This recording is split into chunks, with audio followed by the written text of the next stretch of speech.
Hi అండి. My dear మాన్షర్ part 44.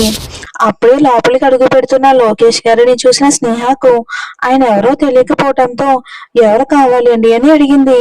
స్నేహ అలా అడగడంతో ఆయన్ని చూడటమే గోకుల్ అశోక్ గారికి పిడికిలి కోపంతో బలంగా బిగుసుకుంటే అర్జున్ మాత్రం చాలా ఏళ్ల తర్వాత లోకేష్ గారిని అలా తన గుమ్మంలో చూసి ఎలా రియాక్ట్ అవ్వాలో కాక అలా ఉండిపోయాడు.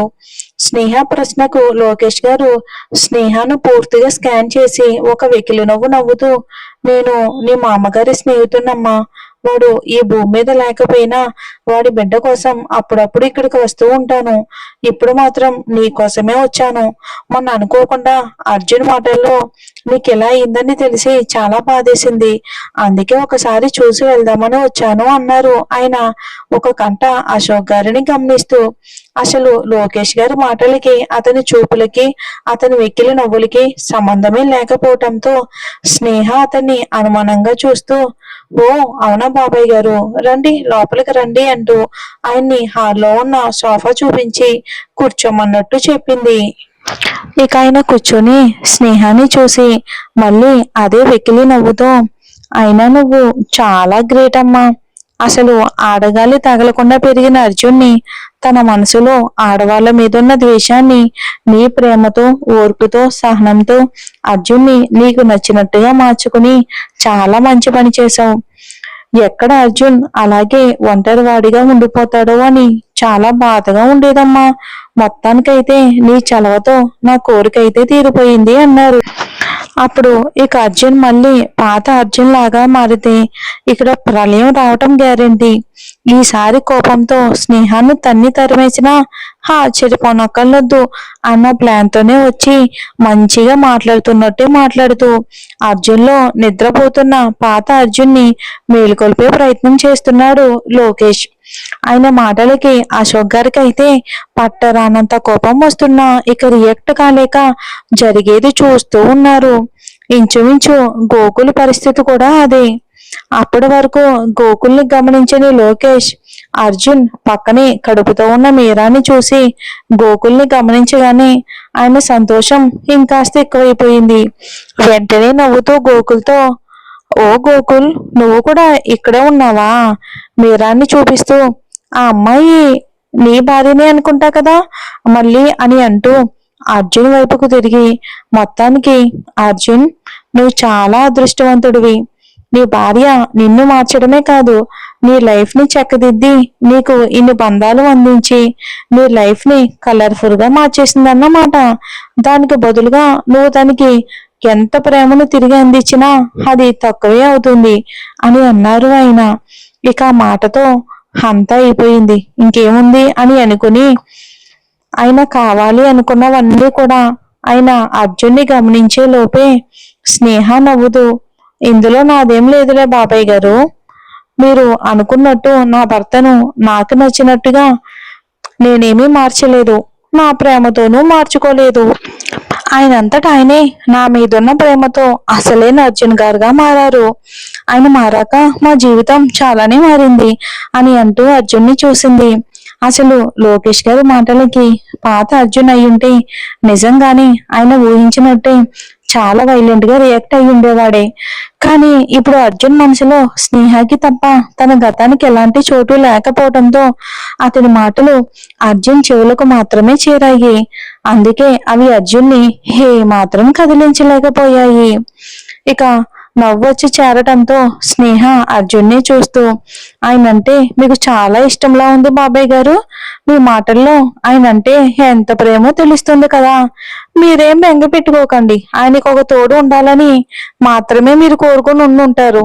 కానీ తొందరలోనే ఒక బుల్లి అర్జున్నో లేదంటే ఒక బుల్లి స్నేహానో ఎత్తుకుని వాళ్ళ చేత మీరు బట్టలు తడిపించుకుందరులే అని అనగానే అప్పటి వరకు గరం గరంగా ఉన్న వాతావరణం కాస్త నవ్వులమయం అయిపోయింది. ఒక్కసారిగా స్నేహ మాటలకి అశోక్ గారు నవ్వి నవ్వి కళ్ళల్లో నీళ్లు తెచ్చుకుంటే గోకుల్ మీరాలు కూడా మనస్ఫూర్తిగా నవ్వుకున్నారు. అర్జున్ మాత్రం స్నేహ పిల్లలన్న మాటలకి మొదటిసారి బ్లష్ అవుతూ ఆమెనే చూస్తూ ఉన్నాడు కొత్తగా. కానీ లోకేష్ మాత్రం స్నేహ మాటల్లో వెటకారానికి, ఆ మాటలకి, అర్జున్ ఇస్తున్న రియాక్షన్ కి ఆయనకి ఒక్కసారిగా ఫ్యూజులైతే ఎగిరిపోయాయి. అర్జున్ లో ఈ యాంగిల్ కూడా ఉందా అనుకుంటూ ఆశ్చర్యంగా అర్జున్ కేసే కళ్ళు అప్పగించి ఫ్రీజ్ అయ్యి చూస్తూ ఉన్నారు. అంతలోనే స్నేహ మళ్ళీ నవ్వుతూ, అవును బాబాయ్ గారు, ఇంతకీ మీరు నిజంగానే నన్ను చూడ్డానికి వచ్చారా అని అడిగింది. ఒక మనిషిని చూడగానే అతని స్వభావం ఏంటో అంచనా వేయగలిగే శక్తి స్నేహకు ఉంది. అందుకే లోకేష్ గారికి సౌమ్యంగా మంట పెట్టడం మొదలుపెట్టింది. ఆ ప్రశ్నకు అశోక్ గారి నవ్వు ఇంకాస్త పెద్దగా అవటంతో గోకుల్ తాతయ్య అంటూ ఆయన చెయ్యి పట్టుకున్నాడు. ఆయన నవ్వు ఎక్కువయ్యేసరికి ఆయనకి ఏమవుతుందో అన్న భయంతో అశోక్ గారు మాత్రం తనివి తీర నవ్వి నవ్వి బ్రేక్ఫాస్ట్ తినడం మొదలు పెట్టారు.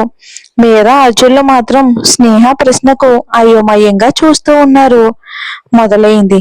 ఇక ఆ భయంతోనే తడబడుతూ ఆయన ఏదో మాట్లాడేలోగా, అంటే మా ఊళ్ళో ఎవరికైనా ఆరోగ్యం బాగోకపోతే వాళ్ళని చూడడానికి వెళ్ళినప్పుడు ఏవో ఒక ఫ్రూట్స్ తీసుకుని వెళ్తారు. కానీ మీరేమో ఇలా ఒట్టి చేతులతో వచ్చారు పైగా అని అంటూ స్నేహ ఆగిపోయేసరికి దానికి లోకేష్ తడబడుతూ, అంటే అమ్మా అది అని అంటుంటే స్నేహ చిన్న చిరునవ్వుతో, క్షమించండి బాబాయ్ గారు, ఏదో సరదాగా అన్నానే కానీ కావాలని కాదు, ఉండండి కాఫీ తీసుకొస్తాను అని స్నేహ కిచెన్ వైపుకు వెళ్ళబోతూ ఉంటే లోకేష్ గారు చప్పున పైకి లేచి, నేను మళ్ళీ ఇంకొకసారి వస్తానమ్మా అంటూ అక్కడ ఉన్న ఎవరికి మాట్లాడే ఛాన్స్ కూడా ఇవ్వకుండా ఎంత వేగంగా అర్జున్ సంతోషాన్ని పాడు చేయాలని వచ్చారో అంతకంటే రెట్టింపు వేగంగా అర్జున్ భార్య చేతిలో ఒక చిన్న డోస్ తీసుకుని వెనక్కి చూడకుండా వెళ్ళిపోయాడు. లోకేష్ గారు అలా బెదిరిపోయి వెళ్ళటం అశోక్ గారి మనసులో ఒక కొత్త ఉత్తేజాన్ని కలిగించింది. ఆయన మనసులో మాత్రమే కాదు, గోకుల్ కూడా అలానే ఫీల్ అయ్యాడు. ఇద్దరు దీనికి కారణమైన స్నేహాన్ని చూసి మనసులోనే మెచ్చుకుని వాళ్ళ బ్రేక్ఫాస్ట్ కానిచ్చి ఎవరి రూమ్కి వాళ్ళు వెళ్ళిపోయారు. వారి వెనుకే మీరా కూడా ఈసారి ఎందుకో అర్జున్ కి స్నేహ మాటలు, లోకేష్ గారి మాటలు పాజిటివ్ గా మనసును తాగుతూ ఏదో తెలియని హాయిని ఇస్తూ ఉంటే సైలెంట్ గా తినేసి మౌనంగా తిరిగి తన రూమ్ లోకి వెళ్ళిపోయాడు. అర్జున్ అలా వెళ్ళిపోవడంతో ఒకవేళ అతనికి కోపం ఏమైనా వచ్చిందేమో అనుకుని స్నేహ కూడా తొందరగా తిని కంగారుగా వాళ్ళ రూమ్ కి వెళ్ళింది. అక్కడ అర్జున్ అటువైపుకు తిరిగి విండో దగ్గర నిలబడి ఉండటంతో భయంగానే అర్జున్ గారు అంటూ అతని భుజం మీద వెయ్యబోయిన స్నేహ చేతిని పట్టుకుని అర్జున్ ఆమెను తన ముందుకు తెచ్చుకుని ఆమెను వెనుక నుండి హత్తుకుని ఆమె భుజం మీద గెడ్డం నిలిపి, కొన్ని రోజులు అందరికీ దూరంగా నువ్వు నేను మాత్రమే ఉండేలా ఎక్కడికైనా బయటికి వెళ్దామా స్నేహ అని అడిగాడు అర్జున్. అర్జున్ ఇదివరకులా కాకుండా స్నేహతో చాలా ఫ్రీగా మూవ్ అవటమే కాదు, ఆమెతో తను గడిపే ప్రతి క్షణాన్ని ఇష్టంగా ఆస్వాదిస్తూ ఉన్నాడు. అర్జున్ కూల్ గా ఉండడం, పైగా తనకి అంత దగ్గరగా ఉండేసరికి స్నేహకి ఒళ్ళంతా కరెంట్ పాస్ అవుతున్నట్లుగా ఉక్కిరి బిక్కిరి అవుతూ ఉంటే ఆ ఫీలింగ్ లో ఆమెకు మాటలు కరువయ్యాయి. ఆమె నుండి సమాధానం రాకపోయేసరికి అర్జున్ కాస్త ముందుకి వంగి చూసి కళ్ళు మూసుకుని ఉన్న స్నేహాన్ని చూడగానే విషయం అర్థం కావటంతో తనలో తానే నవ్వుకుని ఆమె చెవి దగ్గర చిన్నగా, నా ప్రశ్నకు సమాధానం చెప్పు స్నేహ అని అనడంతో అప్రయత్నంగా అర్జున్ పెదాలు స్నేహ చెవిని తాకాయి. అంతే, శరీరం అంతా ఒక్కసారిగా జర్క్ ఇచ్చినట్టు అనిపించడంతో స్నేహ కంగారుగా అర్జున్ నుండి దూరం జరిగింది. కానీ అర్జున్ మరుక్షణమే స్నేహను తన బాహువుల్లో బంధించి, నా ప్రేమను గుర్తించాక నీతో ఈ లైఫ్ చాలా బాగుంది స్నేహ, నాకు ఈ లైఫ్ ఎంత నచ్చింది అంటే నేను కల్లో కూడా గుర్తు చేసుకోవటానికి ఏ మాత్రం ఇష్టపడని నా గతాన్ని నీ ప్రేమతో పూర్తిగా మరిపించావు అని అంటూ ప్రేమగా స్నేహ నుదుటిపై ముద్దు పెట్టి ఆమెను తన గుండెల్లో పొదుముకున్నాడు. స్నేహ అర్జున్ ప్రేమకు మురిసిపోతూ సవ్వడి చేస్తున్న అతని గుండె చప్పుడు వింటూ చిన్నగా తలెత్తి, పాపం ఇప్పటికే నాకు అలా అవటం వలన మీరా వదిన తన పని అంతా తనే చేసుకుంటుంది, ఈ టైంలో ఇది అసలు మంచిది కాదు అర్జున్ గారు, పైగా వదిన ఇప్పుడు 6వ నెలకు దగ్గరలో ఉంది, సీమంతం చెయ్యాలి కదా అంటూ ఆగిపోయింది స్నేహ. సీమంతం అన్న మాటకి అర్జున్ ఆలోచిస్తూ, సీమంతం అంటే ఏంటి స్నేహ? అసలు ఆ సీమంతం ఎందుకు చేస్తారు అని అడిగాడు అమాయకంగా అర్జున్. నిజానికి అర్జున్ పెరిగిన పరిస్థితుల కారణంగా ఆడవాళ్ళ మీద కానీ ఇలాంటి విషయాల్లో కానీ అర్జున్కి ఏమాత్రం అవగాహన అనేది లేదు. పైగా అర్జున్ కూడా తనంతట తానుగా ఎప్పుడు ఇలాంటివి తెలుసుకునే ప్రయత్నం కూడా చేయలేదు. అలాంటి అవసరం కూడా రాలేదు. ఇప్పుడు ఇలా అడుగుతున్నాడు అంటే అర్జున్లో ఎంత మార్పు వచ్చిందో అర్థం చేసుకోండి. అర్జున్ ప్రశ్నకు స్నేహ చిన్నగా నవ్వుతూ అతన్ని బెడ్ మీద కూర్చోబెట్టి తను అతనికి ఎదురుగా కూర్చుని, సీమంతానికి మరో పేరే జన్మ సంస్కారం. సీమంతం తల్లి సౌభాగ్యానికి, పుట్టబోయే బిడ్డ దీర్ఘాయుషికి కోరుకుంటూ చేసేది. ఆడవారికి జరిగే 16 జాతక కర్మల్లో ఇదొకటి. ఆ సీమంతం గర్భవతిగా ఉన్న 7 నెలల్లోపు గాని 9వ నెలలో గాని చేస్తూ ఉంటారు. కానీ ఇప్పుడు 5, 6, 8వ నెలలో కూడా చేస్తూ ఉన్నారు. శాస్త్రం ప్రకారం అయితే మరి ఇలానే చేయాలి. కరిషే అనే సంకల్పంతో సీమంతం చేస్తారు. అసలు ఇలా చేయడానికి ముఖ్య ఉద్దేశం ఏంటి అంటే, మొదటి రోజు నుండి శిశువుకి ప్రాణశక్తి ఉన్నా కూడా మెదడుకు సంబంధించిన చైతన్య శక్తి 7వ నెల నుండి వస్తుంది. కడుపులో ఉన్న బిడ్డకు అన్నీ తెలియటం మొదలవుతాయని అంటారు. సీమంతం రోజు తల్లికి చక్కగా మంగళ స్నానాలు చేయించి, జుట్టు సాంబ్రాణితో ఆరబెట్టి, కొత్త చీర కట్టి, కాళ్ళకి పసుపు, నుదుటిన కుంకుమ, తల నిండా పూలతో అలంకరించి కూర్చోబెడతారు. ఆడవారందరూ చేరి ఆమెకు గంధం రాసి, గాజులు వేసి, తల్లి బిడ్డలను దీవించి తమ వెంట తెచ్చిన కానుకలను ఇస్తారు. ఏ శుభకార్యాల్లో లేని విధంగా సీమంతంలో గాజులు తడిగి పన్నంటి బిడ్డనిమ్మని ఆశీర్వదిస్తారు. అలా గాజులు ఎందుకు తొడుగుతారు అంటే, గర్భం ధరించిన స్త్రీ గర్భకోశం మీద కావాల్సినంత జీవనాడుల ఒత్తిడి కావాలి. చేతుల్లో నరాలకి గర్భకోశానికి అవినాభ సంబంధం ఉంటుంది. అలా ఎక్కువ గాజులు తొడగడం వలన గర్భకోశంపై సరైన ఒత్తిడి పెరిగి సుఖప్రసవం జరుగుతుంది అని నమ్మకం. ఇక సీమంతం ముఖ్య ఉద్దేశం ఏంటంటే, మానసికంగా తల్లిని ప్రసవానికి సిద్ధం చేయటం. ఇక అంతమంది ముత్తైదులు, అందులో పిల్లల తల్లులే ఎక్కువ ఉండడానికి కారణం, వారిని చూసి గర్భం దాల్చిన స్త్రీకి భయం తగ్గి ఇంతమంది ఆడవాళ్ళు ప్రసవం తర్వాత కూడా సంతోషంగా ఉన్నారు అన్న నమ్మకం ఏర్పడుతుంది అని చెప్పింది. స్నేహ చెప్పిందంతా శ్రద్ధగా విన్న అర్జున్ ఆమె చెప్పడం పూర్తి చేయగానే ఆమెను దగ్గరికి తీసుకుని చేతులు పట్టుకుని, అంతా బానే ఉంది కానీ ఇదంతా నీకెలా తెలుసు స్నేహ అని అడిగాడు అర్జున్ అయోమయంగా.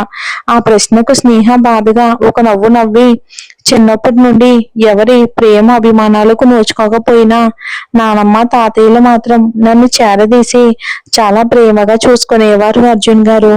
ఇలాంటివన్నీ నానమ్మ నాకు అప్పుడప్పుడు చెప్తూ ఉండేది.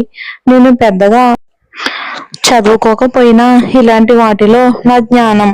స్నేహ మాటలకి అర్జున్కి ఆమె చిన్నతనం నుండి ఇంట్లో వారి ప్రేమ అభిమానాల కోసం ఎంతగా ఎదురు చూసి చూసి అలసిపోయిందో, ఆమె మనసులో ఎంత బాధ ఉందో అర్థమవుతూ ఉంటే స్నేహను ప్రేమగా తన గుండెలకు హత్తుకుని ఆమె తల నిమురుతూ, సారీ స్నేహ, నీ విషయంలో తెలిసి కాస్త తెలియక కాస్త నేను కూడా చాలానే తప్పులు చేశాను. కానీ అవి మళ్ళీ ఎప్పటికీ రిపీట్ కానివ్వను. నువ్వు నాతో ఎప్పటికీ సంతోషంగా ఉండేలా మన లైఫ్ సరికొత్తగా మొదలు పెడతాం అని అనుకుని స్నేహ నుదుటి మీద ముద్దు పెట్టి, సరే ఇంతకీ మీరాకి ఎప్పుడు సీమంతం చేస్తే బాగుంటుంది అని అడిగాడు అర్జున్.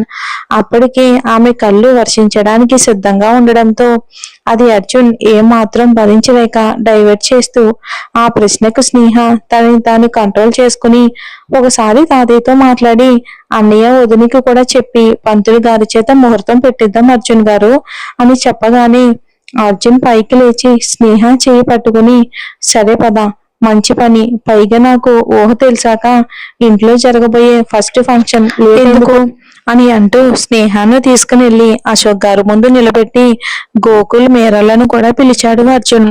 అందరూ అక్కడికి చేరుకోగానే అర్జున్ స్నేహకు విషయం చెప్పమన్నట్టుగా సైగ చేసి అశోక్ గారి పక్కన కూర్చున్నాడు. అందరినీ చూసిన స్నేహ గుండెల నిండా ఊపిరి పీల్చుకుని విషయం చెప్పగానే మీరా సంతోషంతో ఏడ్చేసింది.